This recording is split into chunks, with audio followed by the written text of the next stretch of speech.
Hey everybody, this is Mark CV of CV Engineering, and today we're going to have a brief overview of the new Glare Control Shield. These are manufactured exclusively for Durabrite by CV Engineering. They are 100% designed, manufactured, assembled, and shipped out of Steuben, Maine, right here by myself. Each one goes through these hands many times before it leaves the door.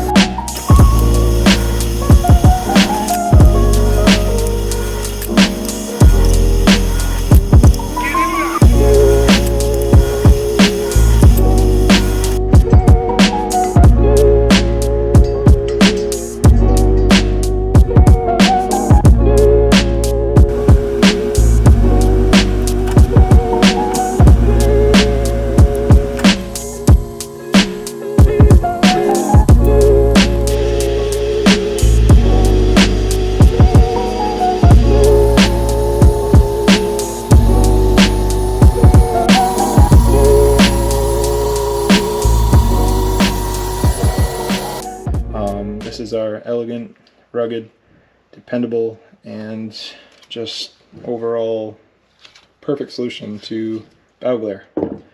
A little background on myself: I was merchant marine. I have an engineering background. I worked out of the Gulf of Mexico and South America for most of my adult career. I got done and started my own fabrication business. I particularly serve the northeastern commercial fishing industry, and this is something that I think will help out a lot for all the people that know Durabrite lights are the best in an adverse environment such as the sea. And I'm hoping that this little device will help people not take the eyes out of their head when you're getting a little bit too much glare off your bow and you need a little bit more clipping action on the light to keep it off your bow. So what we have here is a Durabrite Mini. These are identical in size to the new Mini Pros. These have 25,000 lumens. That is absolutely crazy.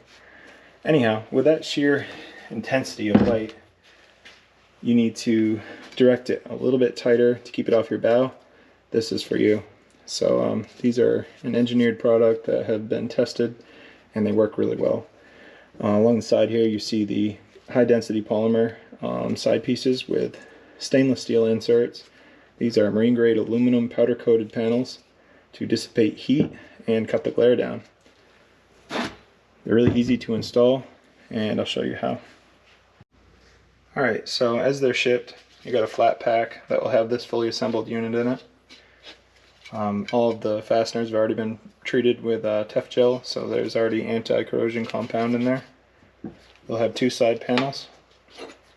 If you set them down so that the tab on the top of this is away from you, the countersunk side facing you, put it towards the light, just like this orientation here. That is how they install. You'll have 4 LDPE spacers and 4 stainless steel screws that will have some goop on them because that is needed to keep the galvanic corrosion down. So let's pan up a little bit here. I recommend you do this somewhere stable. You can do it in your shop at home. You don't need to have the light present to install these. So throw your 2 screws down through this piece like so. Just set them down in there.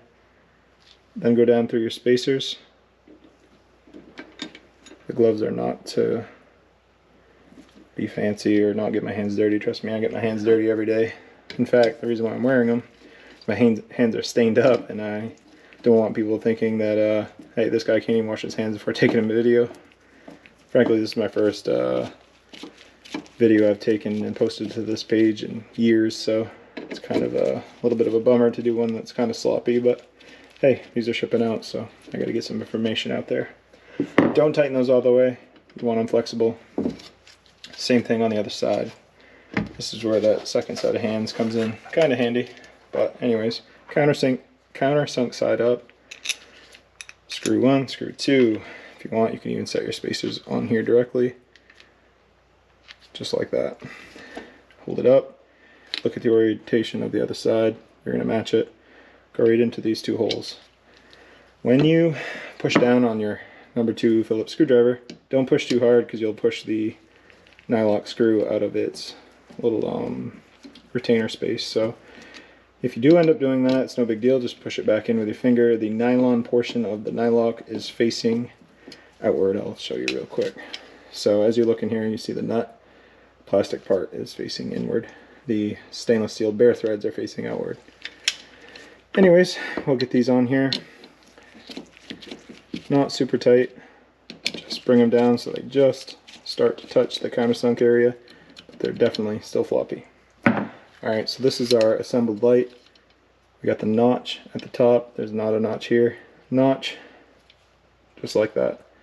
And if you kind of mock it up on the light, you'll see what I mean. So now with the light, again, do not get up on your boat and lose these over the side. You'll be angry as hell, and been there before and it sucks. So a 3/4 wrench, you can zap these off. Recommend doing it by hand. Impacts and stainless steel just don't get along. They love to gall and weld each other together. So on the back side of these, you see we got some nice neoprene pads on here that are self-adhesive. They're stuck to the polymer. If for any reason they came off, make sure all 4 are in there. These protect your light, and they give a slight distance between these and your lenses. So you can kind of just set this on over your light. Move this bracket real quick. And just make sure it goes down over that ear, one on each side. And they're in place. So you can do one of 2 things here, and I would recommend doing this first, is tighten down these ears just so that you feel slight resistance. These spacers will slightly crush down. They accommodate some slight variations in the frame width of the lights.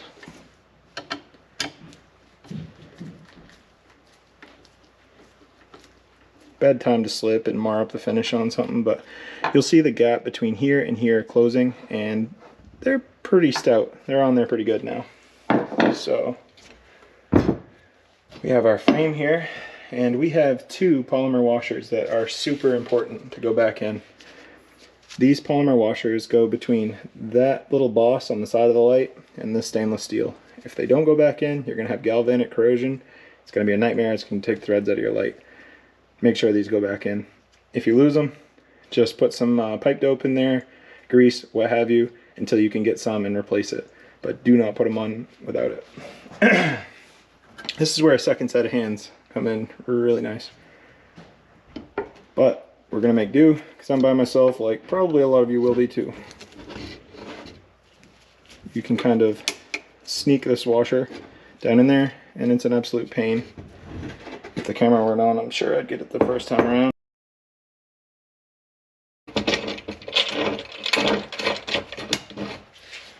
Like I said, those little plastic washers can be super frustrating, but they gotta go back in. Alright, when your light is all wired up,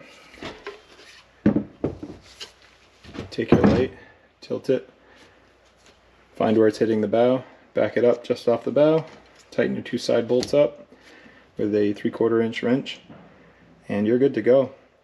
If you find that there's any movement or any wiggling in these at all, you can tighten these down slightly. Just make sure you're not bending the tabs in. They'll take some bending, but they're not going to snap off, but it's just not necessary to over tighten them. Between the neoprene against the lens and the way these are built, they're kind of self-centering. They don't rattle. They're quite forgiving with the install, so that's that. We got an installed glare shield. They look pretty cool. Remember, if you can't see the LEDs, they can't see you. If you get down on the bow and you're looking at the LEDs, if you see that yellow portion, you're going to have bow glare. Tilt it up so you don't see it. No glare. Thank you, and good luck. If you have any questions, my phone is always on, and I'll get you situated.